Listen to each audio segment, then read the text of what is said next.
من الشيطان الرجيم بسم الله الرحمن الرحيم الحمد لله رب العالمين الرحمن الرحيم مالك يوم الدين إياك نعبد وإياك نستعين اهدنا الصراط المستقيم صراط الذين أنعمت عليهم غير المغضوب عليهم ولا الضالين آمين بسم الله الرحمن الرحيم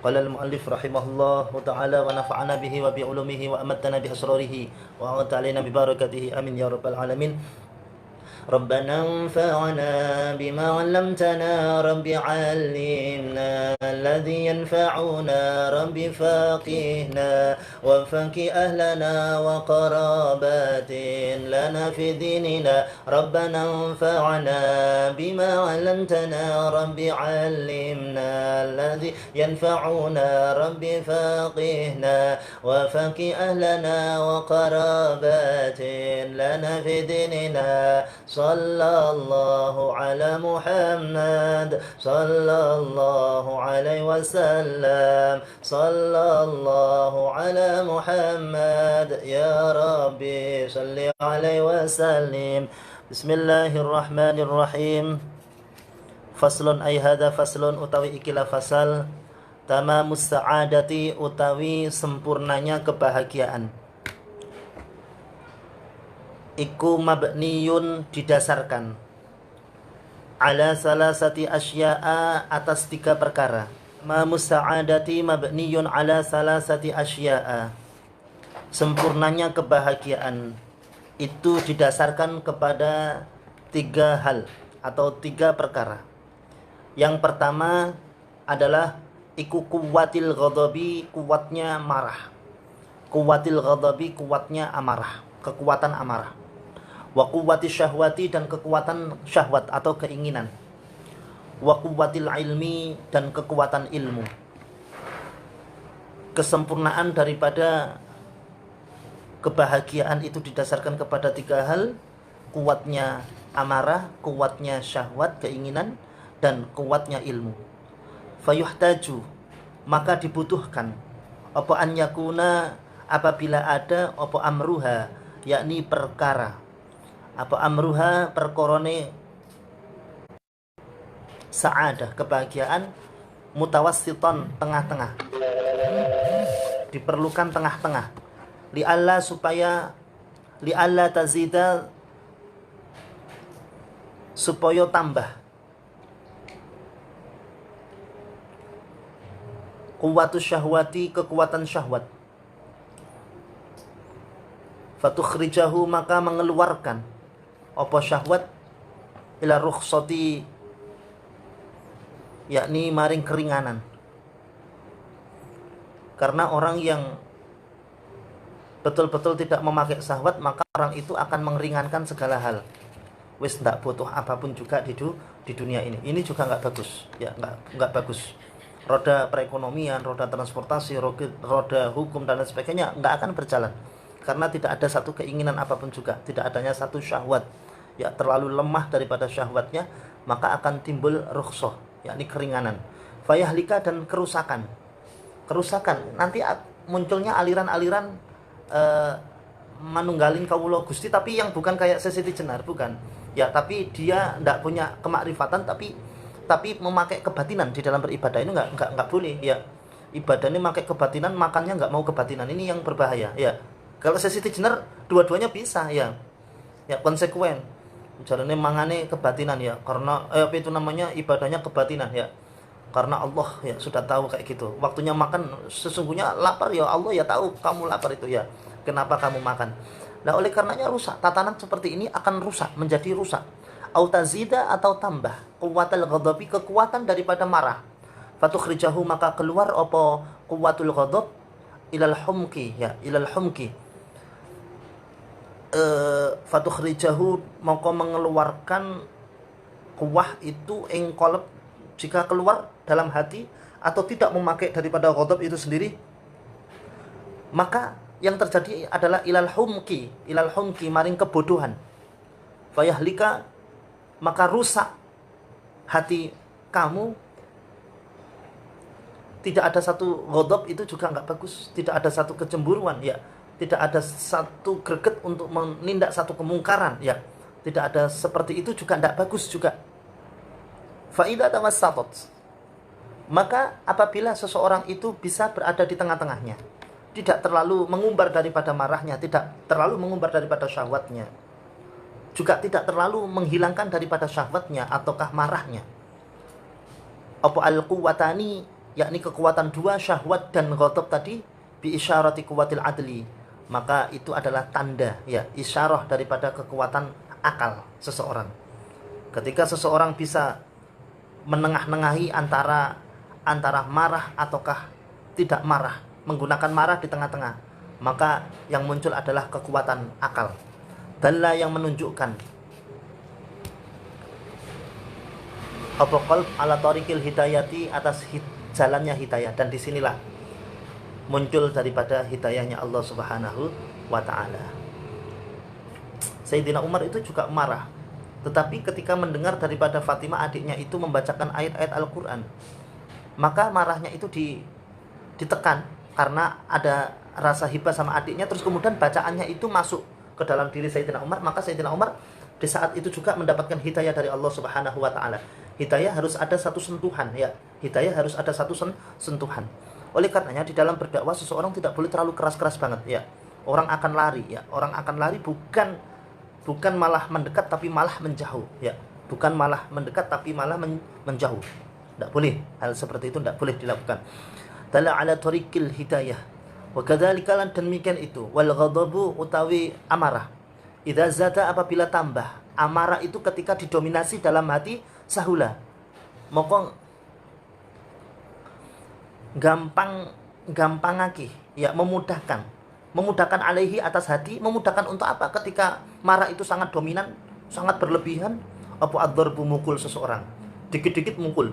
Lah, ini orang yang nggak bisa mengetahui hakikat daripada marah yang ada dalam dirinya. Tidak boleh seperti itu.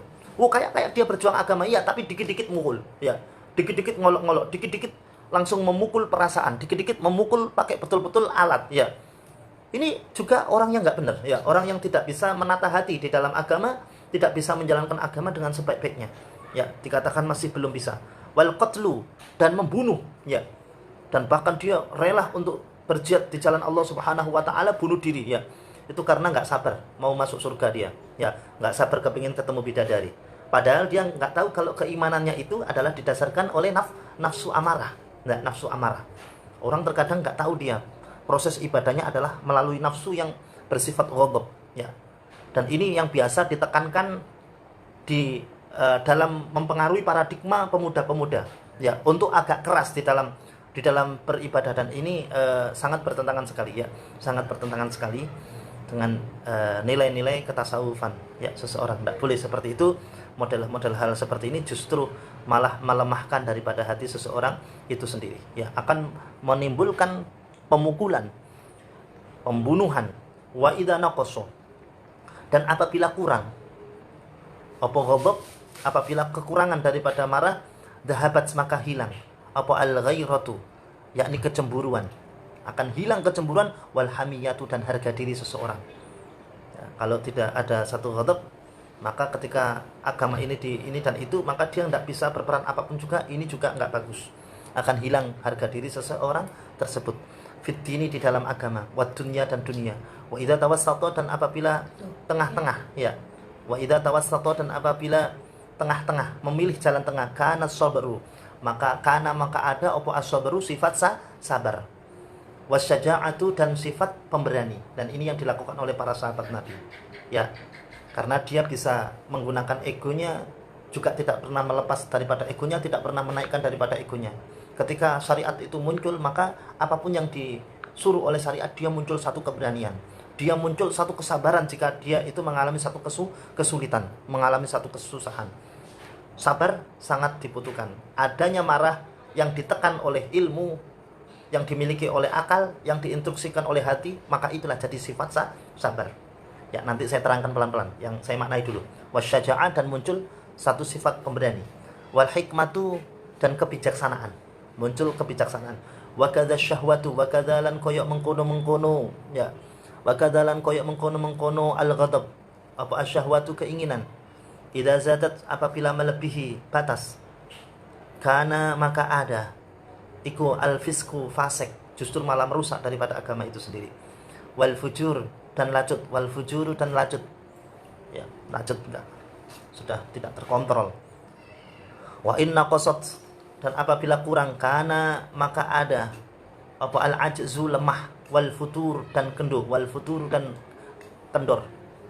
Wa in tawassatat, lan nalikane tengah-tengah apa syahwat, ketika syahwat itu mengambil jalan tengah-tengah, karena maka ada apa al-iffatu kehormatan diri, wal qanaatu dan nerimo, ya nerima apa adanya, nerimo ing pandum, wal qanaatu dan nerimo ing pandum, wa amsalu dan sepadane dalika mengkono-mengkono kabeh semuanya itu, ya ghadab, terus kemudian syahwat, ilmu. Wallahu a'lam bishawab. Saya terangkan pelan-pelan ya. Jadi munculnya sabar, munculnya pemberani, munculnya iffah, sifat-sifat yang baik itu juga lantaran sifat ghadab, sifat amarah, sifat syahwat atau syahwat yang ada dalam diri kita itu diciptakan oleh Allah Subhanahu wa taala. Ketika itu semuanya sudah mampu dikengkang oleh seseorang, maka memang muncul sifat-sifat terpuji itu karena seperti itu. Dan dari mujahadah kita memerangi hawa nafsu itu sendiri, sehingga muncul akhlak-akhlak yang bagus itulah, maka itu adalah kunci daripada agama, ya, sehingga orang itu akan menjadi seorang yang sabar, ya. Satu ketika Hadratul Rasul Nabi besar Muhammad sallallahu alaihi wasallam pernah didatangi oleh sahabat Nabi, ya, pernah didatangi oleh sahabat yang bernama Abu Darda. Ya Rasulullah, ma huwa din? Ya Rasulullah, apa itu agama? Ditanya sama Abu Darda seperti itu. Kemudian dijawab oleh Hadratul Rasul, ad-dinu husnul khuluq. Ad-dinu husnul khuluq. Agama itu adalah bagusi, memperbaiki budi pekerti. Wah, ini Rasulullah ditanya apa agama, kok jawabannya adalah agama itu bagusnya budi pekerti. Mungkin Rasulullah salah, mungkin agama itu ya adalah sesuatu yang diturunkan oleh Allah kepada Nabi Muhammad untuk diterangkan kepada umatnya, mestinya seperti itu. Tapi sering Rasulullah ditanya seperti itu sering. Kadang ditanya, ya Rasulullah, ma huwal hajj? Apa itu haji? Al-hajju arafah. Haji itu adalah arafah. Padahal haji itu ya ada tawaf ifadah, ada jumroh, terus kemudian ada mabit. Ya, tetapi terkadang jawabnya Rasulullah itu seperti itu. Ya, terkadang jawabnya Rasulullah itu seperti itu. Lalu mungkin Rasulullah nggak paham. Maka dari samping Abu Darda nanya, ya Rasulullah, dekati telinganya. Ma huwa din? Apa agama itu? Dijawab lagi, huwa, yakni ad-din husnul khuluq. Agama itu adalah budi pekerti yang bagus. Terus kemudian mungkin Rasulullah juga salah paham mungkin.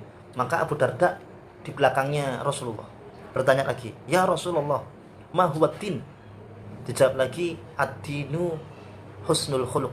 Agama itu adalah budi pekerti yang baik. Ya Rasulullah, yang terakhir kali dia tanya, ya Rasulullah, ma huwa din? Apa agama itu? Inti daripada kebaikan akhlak itu adalah, dijawab sama Rasulullah cuman sederhana aja, la taghdab, jangan marah.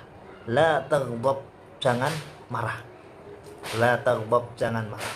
Dalam menghadapi urusan apapun juga, seseorang itu ketika mampu menahan daripada ghadabnya, ya, mampu yakni mempertahan, betul-betul menekan daripada rasa amarahnya itu sendiri, maka disitulah timbul kesabaran. Disitulah timbul kesabaran. Dan kesabaran itu adalah mencegah daripada seseorang untuk marah. Ya, apalagi seseorang itu ketika dimaki-maki fisiknya, dan orang itu terlalu menheadwearkan posisi dirinya, mengidentitaskan dirinya, padahal identitas daripada jasad kita itu adalah satu hal yang sementara saja. Tetapi orang terkadang sangat cinta terhadap identitas yang bersifat sementara itu. Maka timbulnya satu kemarahan itu karena seperti itu, ya. Orang menganggap, ya siapa sih, ya si A itu ya A, ya. Tidak boleh seperti itu, ya. Si A itu ya hakikatnya ya bukan si A itu sendiri, itu cuman identitas sementara aja. Ketika meninggal dunia ya si A ya tidak meninggal dunia. Nah, di saat orang itu nggak memahami jati dirinya, maka dia akan marah. Ketika fisiknya itu betul-betul dihina, maka marah. Nah, inilah orang yang tidak bisa menahan daripada ghadabnya ini, maka dia terhindar daripada sifat sabar itu sendiri, dan itu tidak bagus. Inti daripada agama itu gak muring-muringan. Di saat menghadapi apapun juga tidak terlalu emosional, tidak terlalu keduniawian, tidak terlalu ke headwear-headwearan. Lah, la taghdab, jangan marah, jangan marah. Nah, satu ketika Abdullah bin Umar juga tanya, putranya Sayyidina Umar pernah tanya sama Rasulullah, "Ya Rasulullah, qulli qaulan wa aqli aqallu qaulan." Ya Rasulullah, kasih aku nasihat satu aja, kasih aku amalan satu aja, sedikit aja daripada tutur kata engkau ya Rasulullah. Maka Rasulullah cuma nasihati, kalau nasihati itu sedikit Rasulullah. Cuma bilang la taghdab, jangan marah. Dan di saat itulah ketika Abdullah bin Umar berperang pun juga menekan daripada nafsu amarahnya. Para sahabat itu kalau marah berlebihan dan membunuh orang karena marah, maka berhenti para sahabat itu. Ya, membunuh. Sayyidina Umar pernah dilecehkan di saat mau membunuh daripada musuh dalam peperangan. Maka musuh dalam peperangan itu biasanya kalau sudah pedang dihempaskan maka dikasih kesempatan untuk syahadat. Ternyata justru musuhnya itu meludahi Sayyidina Umar, meludahi mukanya. Di saat itulah Sayyidina Umar marah dan mau membunuh, dan beliau sadar bahwasanya orang yang diliputi dengan marah walaupun dalam kebenaran itu jelas itu nggak bagus. Maka beliau meletakkan, "Wahai Umar, kenapa engkau meletakkan senjatamu?" "Ya, karena aku marah karena perbuatan kamu meludahi daripada mukaku ini." Nah, disinilah maka ini ajaran yang tidak diperkenankan dalam agama saya. Dari situlah seorang musuh dalam peperangan Badar itu sendiri bertobat kepada Allah Subhanahu wa Ta'ala, karena melihat daripada akhlak seorang muslim yang tidak mendahulukan daripada sifat amarah itu sendiri. Abdullah bin Umar, putranya juga dipesali seperti itu, la taghdab, jangan marah. Minta amalan, mestinya dikasih amalan, oh baca ini, baca ini, baca ini. Tidak, ya cukup sebentar, sedikit aja, yakni la taghdab, jangan marah-marah. Gak usah minta amalan bisa ngilang ya. Terus kemudian amalan bisa didengar oleh orang perkataannya, amalan apapun juga nggak usah. Ya, amalan terkadang itu Rasulullah adalah bersifat akhlak ya. Akhlak yang dominan adalah akhlak. Satu ketika Abdullah bin Amr bin As yang terkenal sahabat yang sangat zuhud, yang 10 tahun masuk Islam dan sudah hafal Al-Quran dengan cepat ya, menyamai daripada Zaid bin Sabit. Itu masih kecil, hafalan Qurannya paling cepat ya, itu adalah Abdullah bin Umar. Abdullah bin Amr bin As, karena Amr bin As ayahnya itu juga cendekiawan orang-orang Quraisy yang sebelum masuk Islam. Wah, memang keluarga cerdas luar biasa. Ya, saat masuk Islam kezuhutannya juga sangat luar biasa. Beliau senantiasa sangat penasaran dengan apa yang disabdakan oleh Nabi SAW. Sehingga satu ketika beliau itu mendengar seringkali sahabat dinasihati la taghdab, jangan marah, jangan marah, jangan marah. Itu terus kemudian, kenapa ya Rasulullah kok seperti itu ya? Ya Rasulullah, maksud daripada ini semuanya bagaimana? Malah dibingungkan sama Rasulullah. Dibingungkan. Wahai Abdullah bin Amr bin As, ketahuilah, man tamassaka bi sunnati, barang siapa yang berpegang teguh kepada sunnahku, artinya perilakuku, ucapanku, ikrarku, takrir, yakni ketetapan-ketetapanku, itu mampu untuk dijalankan oleh umatku. Di saat apa? Di saat infasa di ummati, di saat umatku rusak, falahu ajru mi'ata syahidin, maka orang tersebut diberikan pahala oleh Allah Subhanahu wa Ta'ala seperti orang mati syahid, yakni 100 orang mati syahid ya. Orang mati syahid itu orang yang matinya tidak rasa sakit, karena ruhaninya itu dicabut sebelum dia meninggal dunia. Oleh karenanya orang yang mati syahid rata-rata tidak sakit ya, tidak sakit. Loh, malah pusing Sayyidina Abdullah bin Amr bin As. Loh, kok malah kayak gini ya? Pertanyaan yang menimbulkan satu pertanyaan lagi. Loh, kalau gitu kesulitan untuk mengamalkan ajaran engkau itu kena apa? Lalu timbul lagi pertanyaan lagi, di saat umatku mengalami satu kerusakan, memangnya rusaknya bagaimana ya Rasulullah? Umat engkau itu akan rusak itu bagaimana ya Rasulullah? Saya nggak paham ya Rasulullah. Ya, yang pertama wahai Abdullah bin Amr, yakni besok di saat janji-janji itu sudah tidak ditepati, maka disitulah kerusakan daripada umatku. Kerusakan daripada umatku. Di saat janji-janji itu sudah tidak ditepati oleh umatku, maka di saat itulah kehancuran daripada umatku. Wahai sahabatku Abdullah bin Amr, janji-janji mereka mengumbar janji A, B, C, D, E, F, G. Sedangkan di saat mereka semuanya sudah menempati kedudukannya mereka masing-masing, ya, maka mereka tidak melaksanakan apa yang telah dia utarakan itu. Ya Rasulullah, sekarang ini umat engkau kan sangat menepati daripada apa yang dia ucapkan. Iya, tapi kelak ketahuilah Abdullah bin Amr, di saat nanti pada saatnya itu umatku modelnya adalah seperti itu, yakni janji-janjinya tidak suka ditepati. Yang kedua adalah amanah, yang biasa para sahabat itu sangat takut sama amanah. Mereka ketika disidang untuk menjadi satu pegawai, mereka semuanya hampir rata-rata nangis, ya.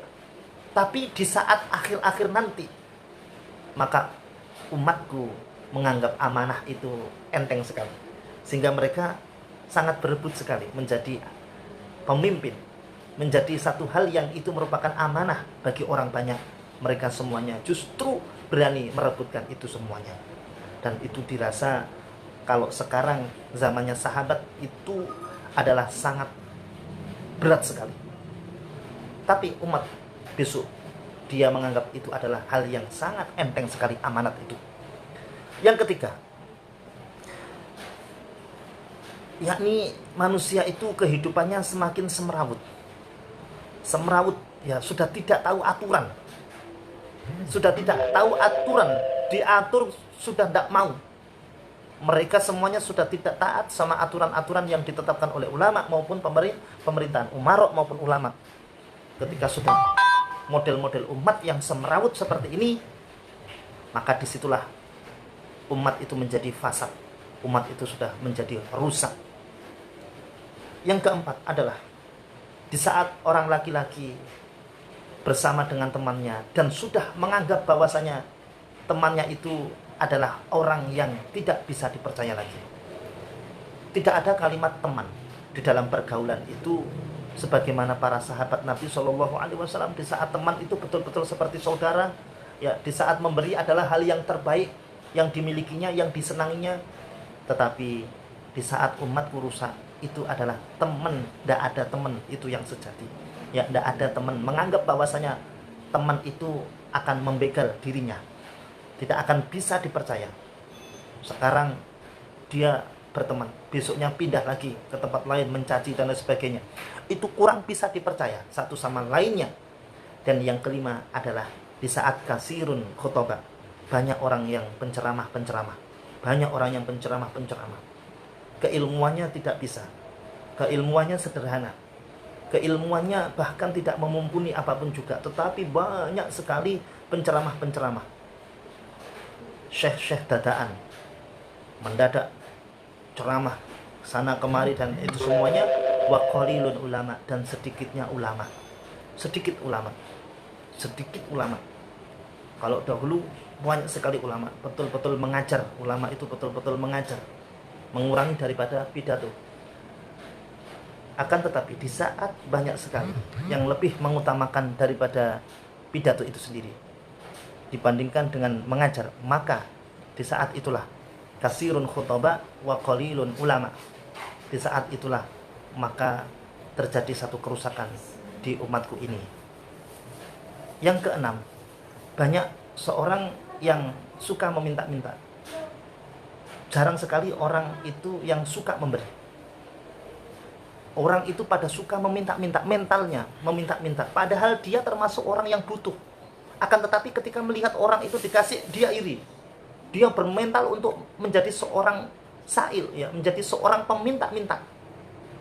Di saat itulah umatku menjadi rusak. Ataupun yang miskin sudah wajar kalau dia minta-minta. Tetapi miskin yang minta-minta sesungguhnya di zaman sahabat itu tidak ada, justru tidak ada.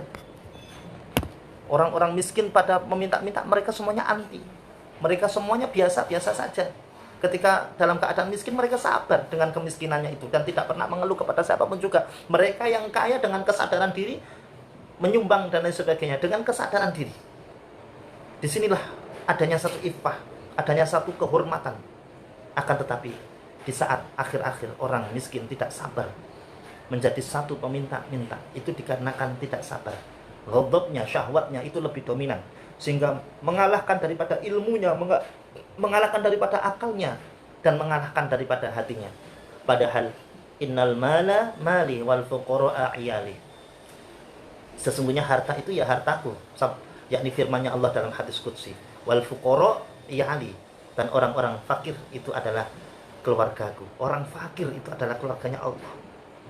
Mereka para sahabat yang fakir senang sekali dengan kefakirannya itu dan sabar karena merasa bahwasanya mereka adalah disebutkan keluarganya Allah Subhanahu wa taala. Mereka yang kaya juga bersyukur dengan kekayaannya, wal aghniya'u, dan orang-orang yang kaya itu adalah wukalai. Firman-Nya Allah dalam hadis qudsi, orang-orang kaya wal aghniya'a, yakni wukalai, adalah wakil-wakilku di dunia ini. Aku wakilkan untuk memberikan rizki kepada orang itu lewat orang-orang yang aku kasih amanah harta itu sendiri. Innal mala mali wal fuqara'a iyali wal aghniya'a wukalai. Dan yang ketujuh adalah ilmu sudah ditunggangi nafsu. Mereka pandai tapi suka marah-marah. Mereka pandai tapi suka provokasi. Mereka pandai tapi suka iri dengki. Lah inilah ilmu, bukannya ilmu itu enggak bermanfaat, tetapi ilmu itu melainkan ditunggangi oleh nafsu dan justru malah membahayakan, membahagiakan dari diri dia sendiri maupun orang lain. Ilmu sudah ditunggangi oleh nafsu. Mestinya ilmu itu adalah menunggangi daripada nafsu, akan tetapi nafsu itu justru menunggangi daripada ilmu itu sendiri. Jadi ilmu dipakai tunggangan oleh nafsu. Dan yang kedelapan adalah saat sholat hakiki itu hilang, suap merajalela, munculnya ta'awur. Ya, ta'awur itu berlebih-lebihan. Nah, itu adalah akibat daripada kemarahan seseorang. Hilang, yakni suap merajalela dari sisi pendidikan. Ya, dari segi pendidikan, dari sisi politik, dari sisi apapun juga hukum, suap itu sudah ada di situ semuanya. Dari sekolahan, ya, uang yang nggak jelas, uang ini dan itu, sudah yang tidak masuk akal, yang tidak masuk dalam administrasi, sudah mulai masuk. Untuk memasukkan ini dan itu butuh satu dana ini dan itu, dimanipulasi ilmunya itu. Akalnya juga terkontaminasi dan hatinya pun nurut. Dan saat orang yang seperti ini, maka suap dianggap satu hal yang biasa dan sholat hakiki akan hilang. Ketundukan hakiki akan hilang. Ya, ketundukan hakiki dalam diri seseorang itu akan hilang. Maka di saat inilah, wahai Abdullah bin Amr bin As, umatku itu akan mengalami satu kerusakan. Itu intinya adalah mereka semuanya tidak bisa mengendalikan daripada amarah dan tidak bisa mengendalikan dari mereka semuanya mengendalikan amarah dan syahwatnya itu beserta dengan ilmu. Dengan ilmunya dia bisa mengendalikan itu, akalnya bisa mengelola dengan ilmu, dan hati bisa memerintah itu semuanya. Maka yang terjadi adalah umatku akan bisa menjadi umat yang betul-betul husnul khuluq. Intinya adalah karena tidak memahami akan pentingnya ilmu hati, dan disitulah akan timbul satu kerusakan. Orang alim banyak sekali, tetapi ditunggangi dengan nafsu. Mereka ya menuduh ke sana ke sini, suka menghujat ke sana ke sini, tidak mencari satu solusi yang bagus tentang perkara A, B, C, D, E dan lain sebagainya. Akan tetapi mereka semuanya justru saling mencemooh satu sama lain. Dan di saat inilah maka timbul satu kerusakan dalam diri umatku. Oleh karenanya, agama mengajarkan kepada kita untuk tidak terlalu mengumbar daripada syahwat beserta dengan ghadab, keinginan maupun beserta dengan amarah. Tidak boleh berlebihan, karena ini akan menyebabkan satu pembunuhan, akan menyebabkan satu yakni pemukulan. Dan tidak boleh juga tidak ada satu ghadab maupun syahwat. Karena dengan tidak adanya syahwat dan ghadab, manusia itu justru akan menganggap remeh semuanya dan akan merusak daripada tatanan kehidupan.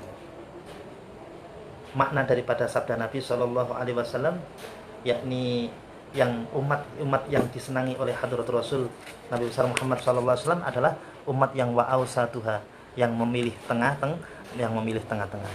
Mungkin pasal ini yang bisa kami sampaikan. Ada yang ditanyakan, monggo silakan. Saya jelaskan pelan-pelan saja ya. Waalaikumsalam warahmatullahi wabarakatuh. Nggih, Pak Haji. Pripun? Di malam ini miss itu karena coba hubungi tapi kemudian nggak bisa nggih. Iya. Semoga jalan malam lancar nggih. Iya. Insyaallah mudah-mudahan Zoom ini lancar insyaallah nggih. Amin ya Allah ya Rabbal alamin. Ustaz, yang berkenaan dengan ghadab, kan manusia itu disukani istilahnya semangat, motivasi ya. Tapi kadang-kadang memang hati dan pikiran itu tidak nyambung sehingga muncullah ghadab tersebut gitu. Nah, bagi seseorang yang katakanlah bisa membawa dirinya untuk selalu bijaksana, namun orang yang bijaksana suatu saat itu ghadabnya juga keluar, dan ketika seseorang itu yang kelihatan bijaksana tapi kemudian ghadabnya keluar pada situasi tertentu, itu malah kelihatan lebih jelek daripada orang yang suka marah-marah gitu. Nah, itu pripun kita caranya untuk orang yang kalem, terus kemudian juga bisa membawa diri terus-menerus, tapi pada suatu saat ghadabnya itu tidak terkendali gitu. Gimana mengendalikannya seperti itu? Iya. Ya, bagus. Memang banyak riwayat hadis untuk mengendalikan daripada ghadab itu sendiri. Jangan dipikir orang yang mengendalikan ghadab ya. Ghadab itu kalau orang itu bisa mengendalikan, maka orang itu menjadi orang yang sabar ya. Di satu sisi kalau memang kemungkaran itu sangat, maka dia timbul bukan ghadab namanya Pak Haji, tapi syaja'ah, keberanian. Oh, ya, di sini disebutkan adalah muncul as-sabru wasyaja'ah wal hikmah, dan bahkan itu adalah perkara yang bijaksana. Hakim tidak akan mungkin dia akan bisa membedakan antara marah ataupun ini adalah keberanian untuk kebenaran. Ya, hakim itu kalau marah justru malah diwajibkan untuk menghentikan sidang. Ya. Karena orang yang diliputi dengan marah, maka dia akan terpengaruh dengan satu hal tertentu, ya, di saat peradilan itu sendiri. Dan itu ada di dalam ilmu hakim, ya, ilmu hakim. Jadi seorang hakim itu kalau dalam keadaan marah, ya, maka yang dilakukan adalah mereka menenangkan diri dengan mendudukkan dirinya lagi. Dia sudah duduk, tapi didudukkan lagi dirinya. Kalau dalam agama selain duduk itu adalah dengan berwudu, ya, dengan berwudu. Ya, jadi dibedakan antara syaja'ah dan ghadab itu sendiri. Kalau syaja'ah itu keberanian yang muncul di saat kemungkaran itu sulit sekali, maka muncul satu kesyaja'an, keberanian untuk menentang satu hal yang nggak bagus. Itu keberanian. Beda dengan ghadab itu lebih kepada prinsip hardware dia yang dihina. Maka itu disebut dengan ghadab. Tapi kalau prinsip-prinsip agama, ya, maka dia akan sabar dengan berdialek, kemudian kalau tidak bisa maka dia akan bisa memutuskan dengan hal yang lain, maka itu disebut dengan keberanian saja'ah ya. Oleh karenanya dibiasakan orang itu wudu untuk tidak membiasakan diri antara ini ghadab ataukah saja'ah ini. Akan bisa kok orang itu ya. Kalau biasanya berkaitan dengan manusia sebagai jasad, itu biasanya kebanyakan adalah amarah. Biasanya itu adalah amarah. Tapi kalau berkaitan dengan nilai-nilai agama itu biasanya adalah saja'ah. Ini gimana ini kok gini, kok diatur kayak gini. Wah, maka dia harus melontarkan semuanya, dan itu bukan dikatakan marah, tetapi itu adalah saja'ah. Nggih, saja'ah. Kalau ngatasi marah maka dengan berwudu dan dengan duduk. Sayyidina Abu Bakar As-Siddiq pernah bermarah kepada orang Arabi, kepada orang Deso. Orang Deso itu kan ngomong ngawur. Ya, nggak punya sopan. Nggak punya sopan itu bukan karena nggak sopan, bukan. Gampangannya karena kebiasaan, ya. Ternyata Sayyidina Abu Bakar itu di saat marah ingat sama Rasul, langsung duduk beliau. Lah, orang yang duduk itu untuk marah kesulitan. Kalau duduk didudukkan lagi. Kalau duduk didudukkan lagi gini. Lah, itu adalah dalam ilmu hakim ada. Kalau orang-orang yang jurusan ahwalus saksiyah atau jurusan hukum positif ya, yang pengadilan negeri, atau pengadilan agama biasanya mereka semuanya mengenyam ilmu pendidikan ilmu hakim. Di antaranya orang hakim itu harus mengetahui apakah ghotab ataukah saja'ah. Itu ada ilmunya. Ya, terus kemudian sikap daripada body linguis di dalam menghadapi satu klien, ya satu hal yang dihadapi itu, maka seorang itu harus bisa melihat secara nol, titik nol. Yang dihadapi ku tonggone sing cara wewet sing gregetno senengane nggarai anake ya jelas dia tidak akan bisa mentitik nolkan dalam dirinya. Nah, ini nanti berbahaya sekali. Ya. Oleh karenanya di situ ada ajaran untuk hakim adalah orang yang terpenjara di dunia. Orang yang terpenjara di dunia adalah seorang hakim. Artinya, hakim tidak boleh menerima tamu siapapun juga dan saudara-saudaranya yang pernah menjadi kliennya, yang pernah didakwanya. Itu untuk mengenolkan daripada pikiran seorang hakim. Hakim adalah orang yang terpenjara di dunia. Nah, oleh karenanya pendidikan yang paling sulit dalam ilmu tarbiyah ya itu adalah seorang tib dan seorang hakim ya, seorang dokter dengan seorang ahli hukum. Itu adalah pendidikan yang paling sulit sekali. Ya, pendidikan yang paling sulit sekali. Itu Pak Jing, dan kemanfaatannya banyak sekali. Nggih.